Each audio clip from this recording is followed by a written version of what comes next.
जय गणेश दोस्तों, स्वागत है आप सभी का एक बार फिर से। गणपति बप्पा आप व आपके परिवार पर अपनी कृपा दृष्टि सदा सर्वदा बनाए रखें। दोस्तों, यदि आप अपनी लाइफ में नया कुछ सीखना चाहते हैं तो चैनल को सब्सक्राइब जरूर करिएगा। दोस्तों, ये तो हम सभी जानते हैं कि हनुमान जी को पवन पुत्र के नाम से जाना जाता है और उनका जन्म राम की सहायता करने के लिए हुआ था। रामायण के अनुसार हनुमान जी राम को बहुत प्रिय हैं और उन 7 मनुष्यों के अंदर आते हैं जिनको अमर होने का वरदान मिला हुआ था। हनुमान जी की पूजा अलग अलग तरीके से की जाती है, लेकिन भक्त को तो किसी भी तरीके से कोई मतलब नहीं होता और जो सच्चा भक्त है वो लाभ की चिंता भी नहीं करता है। और भगवान भी किसी तरीके के भूखे नहीं, सिर्फ वो भक्त की भावना देखते हैं कि किस भावना से भक्त ने उनको याद किया है, उनकी पूजा अर्चना की है। फिर भी कुछ चीज़ों का हम ध्यान रखते हुए जो है कि हमारी क्या समस्या है, हमारी क्या मनोकामना है, किस मनोकामना की पूर्ति के लिए, किस समस्या के लिए हमें हनुमान जी की पूजा आराधना कैसे करनी है, इस बात का ध्यान रखते हुए हमें हनुमान जी की पूजा अर्चना करनी चाहिए। यदि आप किसी बड़े संकट में हैं तो हनुमान जी की कृपा पाने के लिए आप उनको जो है ये चीज़ें चढ़ाएं, आपकी सारी समस्या समाप्त हो जाएगी। हनुमान जी को जो सामग्री चढ़ाई जाती है उसके 2 भाग हैं, पहली है खाद्य सामग्री और दूसरी है पूजा सामग्री। तो आज के वीडियो में हम ये सब जानते हैं कि ये कौन सी चीजें किस मनोकामना की पूर्ति के लिए, किस समस्या के लिए हनुमान जी को चढ़ाना है। लेकिन उससे पहले आपसे रिक्वेस्ट करती हूँ कि वीडियो को लाइक करिएगा, दोस्तों को शेयर कर दीजिएगा और अगर आपने अभी तक चैनल को सब्सक्राइब नहीं किया है तो चैनल को सब्सक्राइब करके बेल आइकन जरूर दबाइएगा। यदि कोई 5 मंगलवार हनुमान जी को ये नैवेद्य लगाता है तो उसके हर तरह के संकटों का समाधान होता है। नवी चीज आती है रोट या रोट। ऐसी मान्यता है कि अगर हनुमान जी को मंगलवार के दिन रोट या मीठी रोटी का भोग लगाया जाता है तो मनोवांछित फल मिलता है। गेहूं के आटे में गुड़, इलायची, नारियल का भूरा, घी, दूध आदि मिलाकर रोट बनाया जाता है और इसे हम पुआ भी कह सकते हैं, बहुत लोग इसको पुआ भी बोलते हैं। कुछ जगह इसे सेक कर रोटी जैसा बनाकर भोग लगाते हैं और कुछ जगह इसे पूरियों की तरह तलकर इसका भोग लगाते हैं। ये रोट हनुमान जी को बहुत प्रिय है। 10वीं चीज आती है पंचमेवा। काजू, बादाम, किशमिश, छुहारा, खोपरा गेट पंचमेवा के नाम से जाने जाते हैं। इसका भी हनुमान जी को भोग लगता है। दोस्तों, हनुमान जी की पूजा में कुछ खास सामग्रियों का होना बहुत जरूरी होता है। इन सामग्रियों का प्रयोग हम अपनी समस्या के समाधान के लिए कैसे कर सकते हैं, हम ये जानते हैं।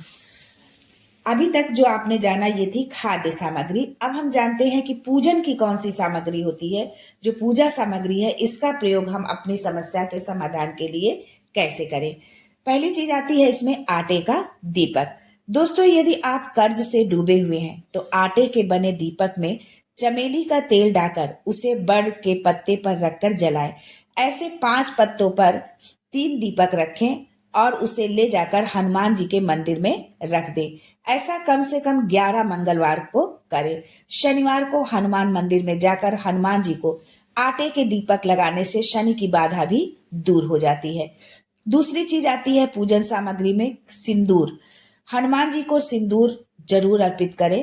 मंगलवार और शनिवार को हनुमान जी को घी के साथ सिंदूर अर्पित करने से स्वयं को भगवान श्री राम की कृपा प्राप्त होती है और उसके बिगड़े काम बन जाते हैं। यदि आपका कोई बिगड़ा काम है तो वो भी बन जाएगा यदि आप घी के साथ हनुमान जी को सिंदूर अर्पित करते हैं। मंगलवार के दिन व्रत रखकर सिंदूर से हनुमान जी की पूजा करने एवं हनुमान चालीसा का पाठ करने से मंगल दोष शांत होता है। सिंदूर में चमेली का तेल मिलाकर चढ़ाने से एकाग्रता में वृद्धि होती है और दृष्टि भी बढ़ती है। इससे सौभाग्य की प्राप्ति भी होती है। यदि आप शनिवार के दिन हनुमान जी को सिंदूर अर्पित करते हैं तो आपकी सभी इच्छाएं पूरी होंगी। तीसरी चीज आती है चमेली का तेल और फूल। चमेली का तेल चढ़ाने से हनुमान जी अतिशीघ्र प्रसन्न होते हैं। रसीला बनारसी पान चढ़ाकर मांग लीजिए मनचाहा वरदान संकट मोचन से। दूसरी चीज आती है लौंग, इलायची और सुपारी। हनुमान जी को लौंग, इलायची और सुपारी भी अति पसंद है। शनिवार के दिन लौंग, सुपारी और इलायची चढ़ाने से शनि का कष्ट दूर हो जाता है। सरसों के तेल का दीपक जलाएं और उसमें लौंग डालकर हनुमान जी की आरती करें। इस उपाय से संकट दूर होगा और धन की प्राप्ति होगी। ये उपाय आप शनिवार के दिन करें। और यदि मंगल के दिन आप संकट मोचन की पूजा आराधना करते हैं या सुंदरकांड का पाठ करते हैं या नहीं भी करते तो भी कपूर के साथ जो है लौंग जला करके उनकी आरती करें। इससे भी आपकी सारी समस्या दूर होगी। तीसरी चीज आती है नारियल। गरीबी से मुक्ति के लिए एक नारियल पर सिंदूर लगाएं और मौली यानी लाल धागा बांध दें। इसके बाद ये नारियल हनुमान जी को चढ़ाएं। ऐसा कम से कम आपको 11 मंगलवार करना है। यदि इसी नारियल को लाल कपड़े में राई के साथ लपेटकर घर के दरवाजे पर बांध दिया जाए तो घर में किसी भी प्रकार की अला बला नहीं आती है, जादू मंत्र या तंत्र का असर नहीं होता है और किसी की नजर भी नहीं लगती है। चौथी चीज आती है गुड़ चने का प्रसाद। हनुमान जी को गुड़ चना बहुत प्रिय है और मंगल और शनिवार को जो है भगवान जी को जो है गुड़ और चना का प्रसाद अर्पित किया जाता है। हनुमान जी को गुड़ और चने का प्रसाद तो चढ़ाया ही जाता है। ये मंगल का उपाय भी है, इससे मंगल दोष मिटता है। यानी कि यदि आपकी कुंडली में किसी भी प्रकार का मंगल दोष है तो आप ये उपाय जरूर करें। हनुमान जी को गुड़ चने का प्रसाद जरूर चढ़ाएं। यदि आप कुछ भी चढ़ाने की क्षमता नहीं रखते या किसी और कारण से चढ़ा नहीं पाते हैं तो सिर्फ गुड़ और चना ही चढ़ाकर हनुमान जी को प्रसन्न कर सकते हैं। हर मंगलवार को और शनिवार को हनुमान जी की गुड़ और चने का भोग लगाएं। इससे आपकी सभी परेशानियां दूर हो जाएंगी। दोस्तों, खाद्य सामग्री में चौथी चीज आती है गुड़ और चना। हनुमान जी को गुड़ और चने का प्रसाद तो चढ़ाया ही जाता है और उनको अति प्रिय भी है। ये मंगल का उपाय भी है, इससे मंगल दोष मिटता है। यदि आप कुछ भी चढ़ाने की क्षमता नहीं रखते हैं या किसी और कारण से चढ़ा नहीं पाते हैं, आपकी सामर्थ्य नहीं है और कुछ चढ़ाने की, तो सिर्फ गुड़ और चना ही चढ़ाकर हनुमान जी को प्रसन्न कर सकते हैं। हर मंगलवार और शनिवार को हनुमान जी को गुड़ और चने का भोग लगाएं। इससे आपकी सभी परेशानियां दूर हो जाएंगी। पांचवी चीज आती है इमरती। इमरती का भोग लगाने से संकट मोचन अत्यंत प्रसन्न होते हैं। दोस्तों, आपने लड्डू, बूंदी, गुड़, चना तो सुना होगा कि हनुमान जी को भोग स्वरूप अर्पित किया जाता है, पर शायद आप ये नहीं जानते होंगे कि हनुमान जी को इमरती भी बहुत ही प्रिय है और हनुमान जी को इमरती को भोग स्वरूप अर्पित करने पर वो बहुत अधिक प्रसन्न होते हैं और आपकी जो भी मनोकामनाएं हैं, आपकी जो भी समस्या है, उस समस्या को तुरंत ही उसका समाधान आपके सामने आएगा और आपकी मनोकामना भी पूर्ण हो जाएगी। बस हनुमान जी को आप इमरती चढ़ा दीजिए। चौथी चीज आती है लड्डू। ये तो सभी जानते हैं कि हनुमान जी को लड्डू बहुत पसंद है, पर लड्डू भी 3 तरह के लड्डू होते हैं जो उनको पसंद है। एक केसरिया बूंदी का लड्डू होता है, दूसरा बेसन के लड्डू होते हैं और तीसरा मलाई मिश्री के लड्डू। इसमें बेसन के लड्डू उन्हें खास पसंद है। लड्डू चढ़ाने से हनुमान जी को यदि हम लड्डू चढ़ाते हैं तो हमें वो मनचाहा वरदान देते हैं। लड्डू चढ़ाने से अशुभ ग्रह भी काबू में रहते हैं। 7वीं चीज आती है केसर भात। उज्जैन में मंगलनाथ पर केसर भात से मंगल की शांति होती है। हनुमान जी को भी केसर भात का भोग लगाया जाता है। इससे हनुमान जी बहुत जल्द प्रसन्न होते हैं। यदि कोई 5 मंगलवार हनुमान जी को यह नैवेद्य लगाता है तो उसके हर तरह के संकटों का समाधान होता है। 9वीं चीज आती है रोट या रोट। ऐसी मान्यता है कि अगर हनुमान जी को मंगलवार के दिन रोट या मीठी रोटी का भोग लगाया जाता है तो मनोवांछित फल मिलता है। गेहूं के आटे में गुड़, इलायची, नारियल का भूरा, घी, दूध आदि मिलाकर रोट बनाया जाता है और इसे हम पुआ भी कह सकते हैं। बहुत लोग इसको पुआ भी बोलते हैं।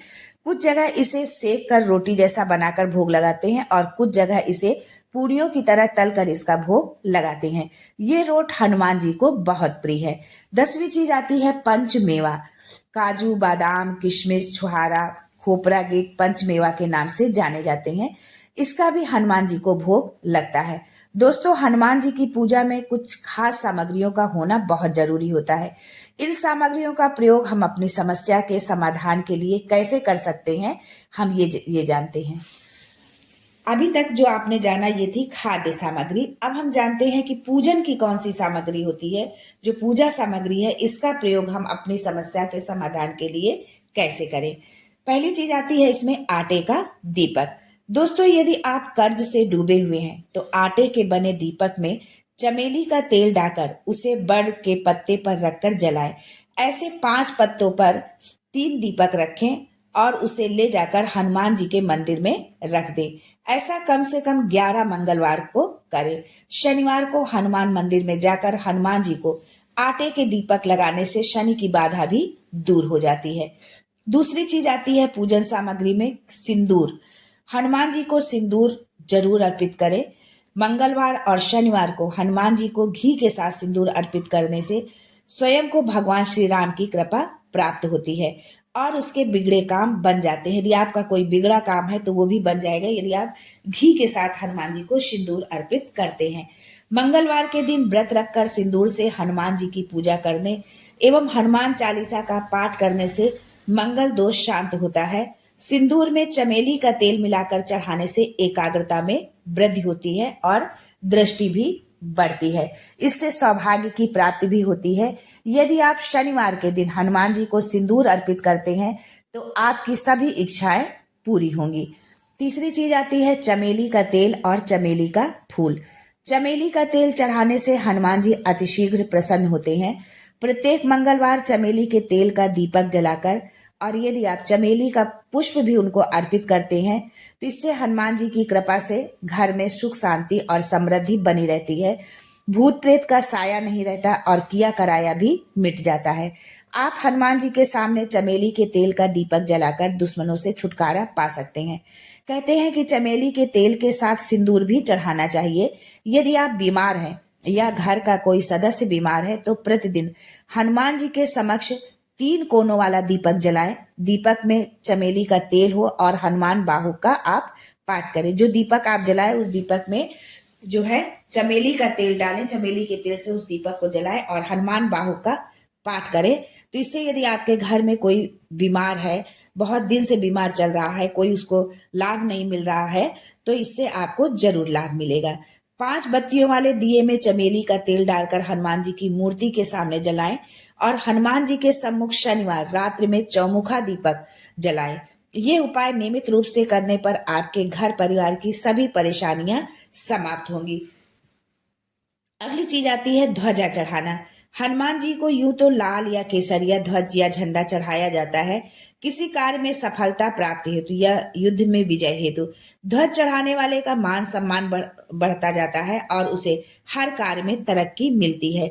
ये झंडा त्रिकोणीय होना चाहिए और उस पर राम लिखा होना चाहिए। इससे आर्थिक समस्याएं दूर होती हैं। हनुमान मंदिर में ध्वजा दान करने से सर्व कामनाएं पूर्ण होती हैं। 5वीं चीज आती है तुलसी की माला। यदि आप मंगलवार के दिन हनुमान जी को तुलसी की माला चढ़ाते हैं तो इससे आपको धन लाभ होगा। यदि आप प्रतिदिन बासी मुंह तुलसी की पत्तियों का सेवन करते हैं तो कैंसर नहीं होता है और इससे रोग प्रतिरोधक क्षमता भी बढ़ती है। इसमें एक ऐसा पदार्थ होता है जो सफेद दाग नहीं होने देता और यदि सफेद दाग है तो उससे भी राहत मिलती है। धीरे धीरे करके वो ठीक होने लगता है। 6वीं चीज आती है जनेऊ। हनुमान जी अपने कंधे पर जनेऊ धारण करते हैं जिसको हम यज्ञोपवीत भी कहते हैं। दुर्भाग्य से मुक्ति हेतु हनुमान जी को मंगलवार को जनेऊ चढ़ाया जाता है। 7वीं चीज आती है राम नाम। पीपल के 11 पत्तों पर चंदन या कुमकुम से श्री राम का नाम लिखें। इसके बाद इन पत्तों की माला बनाकर हनुमान जी को चढ़ा दें। इससे भी हनुमान जी की प्रसन्नता बहुत प्रसन्न होते हैं और उनकी कृपा आप पर हमेशा बनी रहती है। 8वीं चीज आती है पीले रंग के फूल। हनुमान जी को लाल, गुलाबी और पीले रंग के फूल अर्पित करने से आपको लाभ मिलेगा। हनुमान जयंती से ही ऐसा करना आप प्रारंभ करें। यदि आप ये उपाय कर रहे हैं तो आप इसकी शुरुआत जो है हनुमान जयंती से करें। मंगलवार से तो आप कर ही सकते हैं, लेकिन यदि आप हनुमान जयंती से करें तो बहुत ही शुभ होगा। मंगलवार को हनुमान जी को लाल या पीले फूल जैसे कमल, गुलाब, गेंदा या सूरजमुखी चढ़ाने से सारे वैभव व सुख प्राप्त होते हैं। 9वीं चीज आती है लाल चंदन या केसर। हनुमान जी को लाल चंदन में केसर मिलाकर चढ़ाएं या उनकी मूर्ति पर इसे लगा दें। ऐसा कम से कम आप 11 मंगलवार को करें और इस दौरान घर में हनुमान चालीसा का पाठ करते रहें। इससे ग्रह क्लेश दूर होगा और घर में हमेशा शांति बनी रहेगी। लाल चंदन घिसा हुआ चाहिए, बाजार से लाया हुआ नहीं, जो पाउडर रूप में मिलता है वो नहीं होना चाहिए। जो प्रॉपर चंदन होता है वो घिसा लकड़ी का होता है, लकड़ी, और उसको जो हम सिल में घिसते हैं वो वाला चंदन होना चाहिए, वो चंदन हमको अर्पित करना है। 10वीं चीज आती है लाल लंगोट। प्रतियोगी परीक्षाओं में सफलता के लिए हनुमान जी को चमेली के तेल का दीपक जलाकर लाल लंगोट अर्पित करें। यानी चमेली के तेल का दीपक भी जलाना है और आपको लाल लंगोट भी अर्पित करना है। दोस्तों, प्रतिदिन हनुमान चालीसा पढ़ते हुए कम से कम 3 माह में एक बार चोला चढ़ाते रहने से व्यक्ति के जीवन में किसी भी प्रकार का संकट नहीं आता है, और अगर कोई संकट है तो वो मिट जाता है। जो व्यक्ति चोला चढ़ाते रहने से व्यक्ति के जीवन में भूत पिशाच, शनि बाधा और ग्रह बाधा, रोग और शोक, कोर्ट कचहरी, जेल बंधन, मारण, सम्मोहन, उच्चाटन, घटना दुर्घटना, कर्ज, तनाव या चिंता जैसे किसी भी प्रकार की परेशानी नहीं रहती है। दोस्तों, हनुमान जी से संबंधित ये जानकारी यदि आपको पसंद आई हो तो प्लीज वीडियो को लाइक करिएगा, शेयर करिएगा और चैनल को सब्सक्राइब करके बेल आइकन जरूर दबाइएगा। आज के लिए बस इतना ही। दोस्तों, मिलते हैं अगले वीडियो में एक नई जानकारी के साथ। तब तक के लिए जय संकट मोचन।